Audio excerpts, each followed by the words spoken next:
Alhamdulillah Rabbil Alamin. Wassalatu wassalamu ala asrafil anbiya wal mursalin Sayyidina wa maulana Muhammadin wa ala alihi wa sahbihi ajma'in. Subhanaka la ilma lana illa ma 'allamtana innaka antal alimul hakim. Rabbi syrah li sadri wa yassir li amri wa hlul 'uqdatam min lisani yafqahu qawli. Amma ba'd. Bapak-bapak dan saudara-saudara kaum muslimin dan muslimat jamaah subuh, insyaallah dimuliakan Allah Subhanahu wa taala. Puji syukur kembali kita panjatkan kehadirat Allah Subhanahu wa taala, di mana pada subuh ke-17 subuh hari ini alhamdulillah kita masih diberikan kesehatan, kesempatan, kekuatan, lebih-lebih iman dan hidayah petunjuk dari Allah Subhanahu wa taala, sehingga kita dapat hadir bersama-sama melaksanakan salat subuh secara berjamaah, kemudian kita lanjutkan dengan pengajian. Bersyukurlah kita kepada Allah Subhanahu wa taala dapat kita hadir setelah berjamaah, kemudian dapat kita duduk sebentar untuk melanjutkan daripada pengajian kita ini. Judul pengajian kita kemarin adalah apakah ruh orang-orang yang telah meninggal bisa saling bertemu, bisa saling mengunjungi. Nah, pada subuh hari ini judulnya apakah ruh orang yang hidup bisa bertemu dengan ruh orang yang sudah meninggal. Apakah ruh orang yang masih hidup bisa bertemu dengan ruh orang yang sudah meninggal? Nah, ini keterangannya nanti di sini. Bukti dalil berkaitan dengan pertanyaan ini sangat banyak hingga tidak dapat dihitung dan hanya Allah yang tahu jumlahnya. Hal yang dapat dirasakan oleh indera dan realitas merupakan bukti yang paling kuat tentang hal ini. Ruh orang-orang yang masih hidup dengan ruh orang-orang yang sudah meninggal bisa saling bertemu seperti halnya orang-orang yang hidup seperti orang yang hidup. Nah, hal ini berdasarkan firman Allah pada surah Az-Zumar ayat 42. Allah berfirman yang artinya Allah memegang nyawa seorang pada saat kematiannya dan nyawa orang yang belum mati ketika tidur. Maka dia tahan nyawa orang yang telah dia tetapkan kematiannya dan dia lepaskan nyawa yang lain sampai waktu yang ditentukan. Sesungguhnya pada yang demikian itu terdapat tanda-tanda kebesaran Allah Subhanahu wa taala bagi kaum yang berpikir. Jadi gini, ketika kita mati, Allah memegang kedua ruh itu, baik ruh orang yang meninggal maupun ruh orang yang masih hidup dalam keadaan tidur. Nah, ruh yang masih hidup dilepaskan dan roh yang sudah meninggal ditahan. Dikatakan di sini. Jadi Allah memegang nyawa seorang pada saat kematiannya dan nyawa seseorang yang belum mati ketika tidur. Maka dia tahan nyawa orang yang telah dia tetapkan kematiannya dan dia lepaskan nyawa yang lain sampai waktu yang ditentukan. Sesungguhnya demikian itu terdapat tanda-tanda kebesaran bagi orang yang berpikir.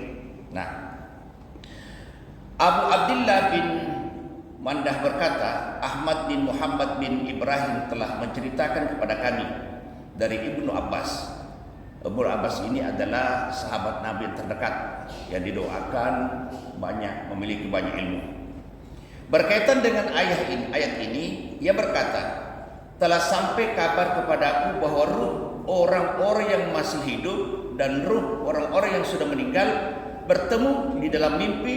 Lalu ruh itu saling bertanya selanjutnya. Nah, Allah menahan ruh orang yang sudah meninggal dan mengirim kembali ke ruh orang yang masih hidup ke jasadnya.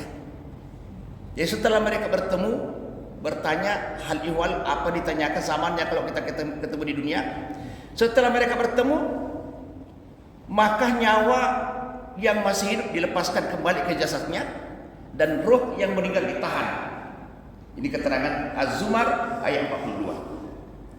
Ibnu Abu Hatim berkata dalam tafsirnya, Abdullah bin Sulaiman telah menceritakan kepada kami dari As-Suddiq tentang firman Allah, dan nyawa seseorang yang belum mati ketika ia tidur, ia berkata, Allah mematikan ruh orang yang belum mati itu di dalam tidurnya, maka ruh orang yang masih hidup, maka roh orang yang hidup dan roh orang yang mati keduanya saling mengingat dan mengenal. Nah, Ibnu Abu Hatim melanjutkan, maka ruh orang yang hidup kembali ke jasadnya di dunia hingga batas waktu yang ditentukan, dan ruh yang sudah meninggal ingin kembali ke jasadnya tapi tahan oleh Allah. Ingin kembali tapi tahan. Itu kan. Jadi saya ulangi lagi supaya tidak salah paham. Ibnu Abu Hatim melanjutkan, maka roh orang yang hidup kembali ke jasadnya di dunia hingga batas waktu yang ditentukan, dan roh orang yang sudah meninggal ingin kembali ke jasadnya tapi Allah menahannya. Tidak nak kembali ditahannya, Pak. Tahan kalau sudah mati. Ada. Jadi, ada dua pendapat tentang makna ayat ini. Menurut pendapat yang pertama, bahwa penahanan roh itu dilakukan atas orang yang mati, sedangkan pengiriman kembali roh ke jasad dilakukan atas orang yang dimatikan dalam tidurnya. Ada dua pendapat tentang makna ayat ini.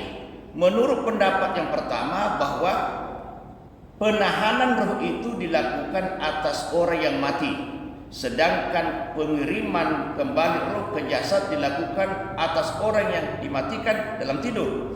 Maka pendapat ini bahwa roh orang yang mati itu dimatikan dalam kematian, lalu ditahan dan tidak dikirim lagi ke jasadnya hingga kedatangannya hari kiamat.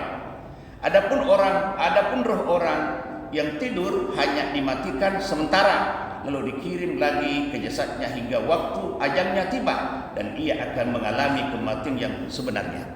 Jadi dalam mimpi itu memang dikatakan hadis, an-naumu akhul maut, tidur itu saudara mati. Jadi ketika mereka itu tidur, maka dia keluar bertemu sebagaimana layaknya kita orang hidup selalu bertemu. Begitu mereka selesai urusannya, barangkali perkirakan di sini, dia akan orang yang masih hidup itu dalam mimpinya dikembalikan ke jasadnya, dan sementara nyawa orang yang sudah meninggal ditahan seperti dikembali ke jasadnya. Para saudara-saudara. Nah, Allah menjadikan penahanan dan pengiriman roh sebagai dua hukum dalam dua kematian yang telah disebutkan. Karena itu ruh yang sudah ditetapkan kematiannya ditahan, dan ruh yang belum ditetapkan kematiannya dilepaskan untuk kembali ke jasadnya. Nah, apabila orang itu ditakdirkan nanti kau mati pada saat dia tidur, maka ditahan jasadnya. Misalnya ini contoh Pak, misalnya Bapak dah. Nah, Bapak nanti ini menurut Lauhul Mahfuz ditulis, Bapak nanti mati pada saat dia tidur. Maka ketika dia tidur, ditahan nyawanya, sehingga kembali jasadnya. Dikatakan di sini. Allah menjelaskan bahwa ruh yang belum meninggal adalah ruh yang dia matikan ketika seorang dalam keadaan tidur. Sekiranya dia telah membagi kematian tidur menjadi dua macam, mati dalam kematian dan mati dalam tidur. Dan tidak akan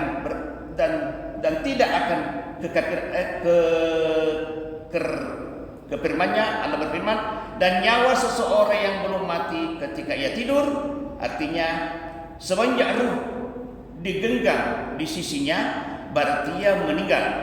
Sedangkan Allah menggambarkan bahwa ruh itu belum mati. Jadi bagaimana mungkin Allah juga berfirman setelah itu? Maka dia tahu nyawa orang yang telah dia tetapkan kematiannya. Bapak dan saudara-saudara, bagi yang berpendapat dengan pendapat ini dapat mengatakan bahwa firman Allah, maka dia tahan nyawa orang yang telah dia tetapkan kematiannya, yakni setelah Allah mematikannya dalam kematian tidur. Yang pertama Allah mematikannya pada saat tidur, kemudian menetapkan kematiannya setelah itu. Jadi ayat ini mengandung dua macam kematian. Allah menyebutkan dua kematian, kematian pada saat tidur dan kematian yang sebenarnya. Jadi ditetapkan Allah ada kematian sebagaimana normalnya kita, ada kematian pada saat dia tidur. Jadi Allah juga menyebut kematian pada saat tidur, kematian. Allah juga menyebutkan adanya penahanan ruh orang yang sudah meninggal berada di sisinya dan pengiriman kembali ruh orang yang belum meninggal ke jasadnya. Sudah diketahui bahwa Allah menahan setiap ruh yang mati, bagi yang mati pada saat tidurnya maupun mati pada saat terjaga.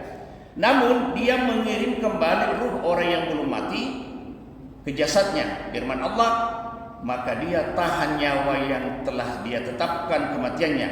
Bisa berarti mati saat terjaga atau mati pada saat dia tidur. Pertemuan antara ruh orang-orang yang masih hidup dan ruh orang-orang yang sudah meninggal menunjukkan bahwa orang yang masih hidup bisa melihat orang yang sudah meninggal dalam mimpi. Jadi pertemuannya ini Pak Ramlan dalam keadaan mimpi. Dengan begitu orang yang hidup bisa bertanya tentang kabar dari orang yang sudah meninggal, dan orang yang sudah meninggal bisa memberi kabar tentang sesuatu yang tidak diketahui orang yang masih hidup. Maka kabarnya pun bisa sesuai seperti yang dikabarkan tentang perkara pada masa lampau dan perkara pada masa akan datang. Terkadang orang yang meninggal mengabarkan harta yang pernah dipendam di tempat tertentu yang tidak diketahui oleh siapapun sekalian dirinya, atau mengabarkan tentang uang yang belum dilunasinya lalu ia menyebutkan bukti dan alasannya. Nah, saya kebetulan orang tua kita itu dulu ada simpanannya di bank atau ada utangnya, misalnya ada utangnya, bisa diberitahu oleh keluarganya bahwa ada uang saya simpan dibuat bantal atau di sebelah lemari atau dibuat di tengah dalam tanah segala macam. Jadi dikatakan di sini, terkadang orang yang meninggal mengabarkan harta yang pernah dipendam di tempat tertentu yang tidak diketahui oleh siapapun selain dirinya, atau mengabarkan tentang utang yang belum dilunasi lalu ia menyebutkan bukti dan alasannya. Bapak dan saudara-saudara, dia menunjukkan, jangan tahu barangkali tidak sempat dia, barangkali dia tertabrak mobil atau mendadak sehingga tidak sempat beri keluarga bahwa ada harta yang di sini, sehingga dalam mimpi itu nanti diberitahu keluarga bahwa ada di sini, Bapak dan saudara. Baik itu hartanya yang ditinggalkan, disembunyikan, maupun dia punya hutang diberi apa namanya, tahu keluarga bahwa saya punya hutang kepada si A sekian dengan bukti-bukti tertentu. Nah, lebih dari itu bahwa ruh orang yang sudah meninggal dunia bisa mengabarkan amalan yang pernah dilakukan. Tetapi tidak ada orang pun di dunia yang mengetahuinya. Yang lebih menakjubkan bahwa ruh orang yang sudah meninggal bisa mengabarkan kepada orang yang hidup, engkau akan datang kepada kami pada waktu ini dan itu. Dan memang terjadi seperti yang dikabarkan. Terkadang orang yang meninggal mengabarkan tentang perkara-perkara yang memberikan kepastian kepada orang yang masih hidup. Karena tidak ada seorang pun yang mengetahuinya. Telah kami sampaikan kisah-kisah Su'aibi bin Jasman dan perkataannya kepada Auf bin Malik. Begitu pula kisah Sabit bin Qais bin Syamshas yang mengabarkan kepada orang yang mimpi bertemu dengannya berkenaan dengan baju besi miliknya dan utang yang belum dibayar. Diberitahu bahwa ada baju besi di rumah dan ada utang sekian. Baju besi itu, baju permisi itu belum sempat dikembalikan, dia meninggal. Dikabarkan dalam mimpi bahwa ada baju besi yang saya pinjam belum sempat kembalikan. Bapak dan saudara-saudara. Nah, jadi kalau orang tua kita kaya, barangkali kita bertanya di mana kekayaan itu banyak itu, barangkali, dan bisa berdoa, ya Allah pertemukan aku kalau aku dalam mimpi, mudah-mudahan aku bisa diberitahu di mana harta yang disimpan. Bisa saja terjadi seperti itu kan. Begitu pula kisah Syadaqah bin Sulaiman Al-Jafri dan pengabaran dari ayahnya tentang apa yang dilakukan peninggalannya. Demikian juga kisah Sabit bin Syaibah dan perkataan ibunya kepadanya yang setelah meninggal, jazakumul khairan, semoga Allah membalas kebaikan kepadamu. Pasalnya ia telah menalkin, menuntun ibunya dengan kalimat la ilaha illallah, tidak ada Tuhan berhak yang disembah selain Allah ketika sakaratul maut. Selain itu juga kisah Fadil bin Muwaffaq dengan ayahnya yang mengabarkan kepadanya tentang ilmu dan ziarahnya. Sa'id bin Musayyab berkata, Abdullah bin Salman bertemu dengan Salman Al-Farisi. Salah satu dari keduanya berkata, jika kamu meninggal lebih dahulu dari aku, temui aku dan kabarkan kepadaku apa yang kamu jumpai dari sisi Tuhanmu. Namun jika aku meninggal lebih dahulu, aku akan menemuimu dan mengabarkan kepadamu. Maka yang satunya berkata, apakah orang-orang yang sudah meninggal dapat bertemu dengan orang yang masih hidup? Yang satunya menjawab, ya, ruh-ruh mereka dan di dalam surga dan bisa pergi kemana saja yang dia suka. Yang satunya berkata, Fulan meninggal dunia dan temannya menemuinya dalam mimpi. Fulan berkata kepadanya, bertawakallah dan beralihlah kabar gembira. Maka aku tidak melihat tawakal seperti itu untuk selamanya.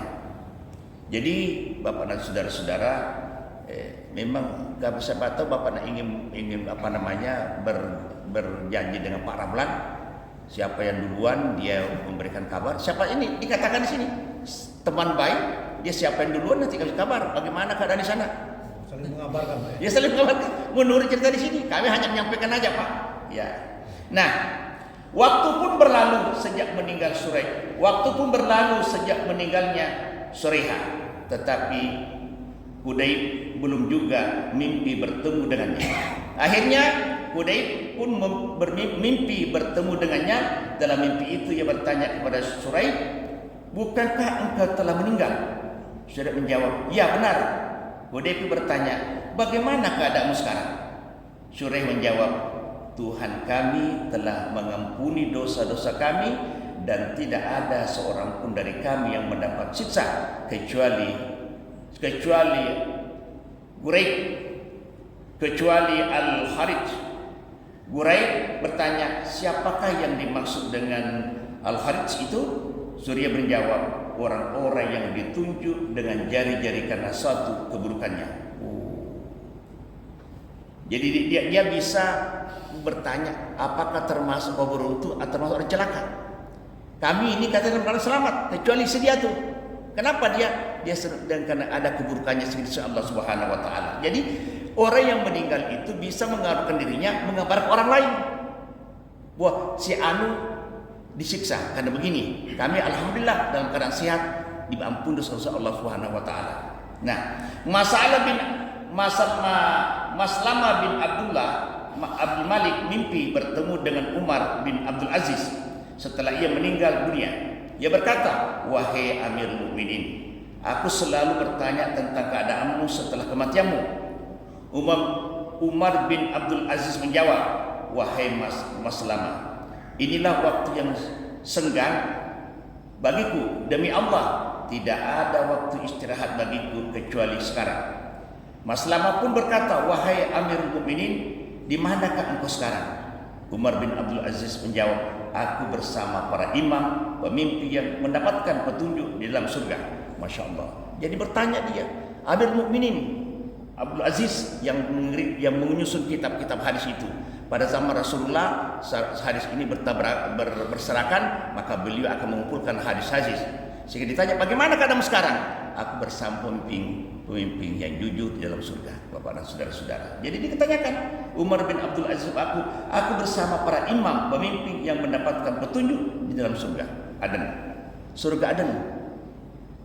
Nah, Sahih Al-Barra berkata, aku mimpi bertemu Surara bin Auf setelah ia meninggal dunia.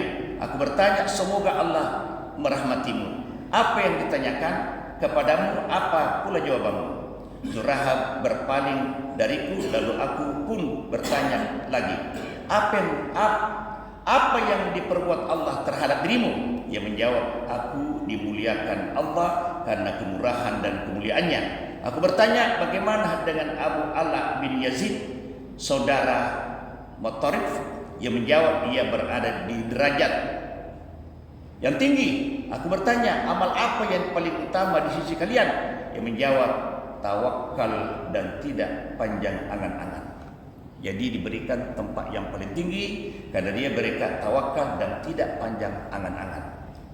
Jadi kesimpulan daripada penjelasan ini bahwa beberapa bukti orang-orang yang hidup menceritakan kepada teman yang lain ketika dalam mimpinya bahwa aku bertemu dengan ini segala macam. Artinya kesimpulannya bahwa manusia ruh yang masih hidup bisa bertemu dengan ruh yang sudah meninggal. Cuma persoalannya adalah ketika selesai persoalannya, yang satu dikembali ke ruhnya sudah bisa hidup, yang satu ditahan Allah Subhanahu wa taala tetap dalam kematiannya. Bapak-bapak dan saudara-saudara, itulah kesimpulan daripada pengajian kita bahwa subhanallah, saya juga baru mendapatkan buku ini, Pak. Saya waktu baca di rumah tuh saya agak dikit tercengang-cengang. Masya Allah, rupanya memang antara orang hidup dan orang mati hanya membedakan antara, artinya manusia itu tidak mati. Yang mengatakan mati cuma orang yang hidup. Yang bersangkutan cuma pindah tempat. Itu pindah tempatnya itu bukan berarti dia betul-betul lagi tidak bisa ketemu.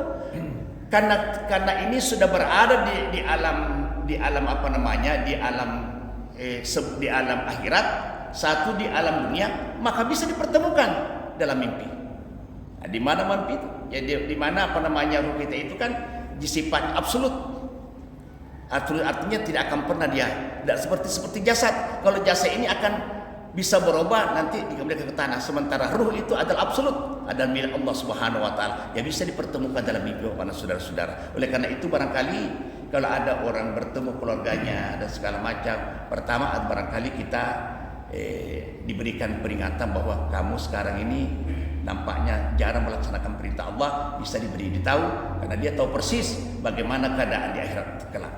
Ada juga mengatakan bahwa bisa diberitahu bertemu dengan keluarganya, barangkali bisa didoakan atau bisa memberitahu anaknya si A, tolong memperbaiki sifatmu karena ternyata kelak kamu itu akan bernampak berontom di dalam kubur dan segala macam. Nah, itulah barangkali Pak yang dapat disampaikan. Mudah-mudahan besok berikutnya kita akan pindah kepada, tidak usah dibaca kali panjangnya Pak. Yang diceritakan ini adalah sahabat-sahabat yang sudah meninggal dengan belum meninggal bertemu. Diceritakan semua ini. Nah, yang penting kesimpulannya bahwa ternyata roh yang sudah meninggal dengan orang yang masih hidup bisa bertemu. Itu aja kesimpulannya. Bukti-bukti sudah banyak di sini. Hampir 400 halaman. Insyaallah nanti besok pada pertemuan keempat, apakah ruh itu mati ataukah hanya jasad dan mati? Nah, jadi pertemuan berikutnya, apakah ruh itu mati ataukah hanya jasad yang mati? Nah, itulah. Jangan kemana-mana, saya akan kembali pada besok berikutnya. Assalamualaikum warahmatullahi wabarakatuh.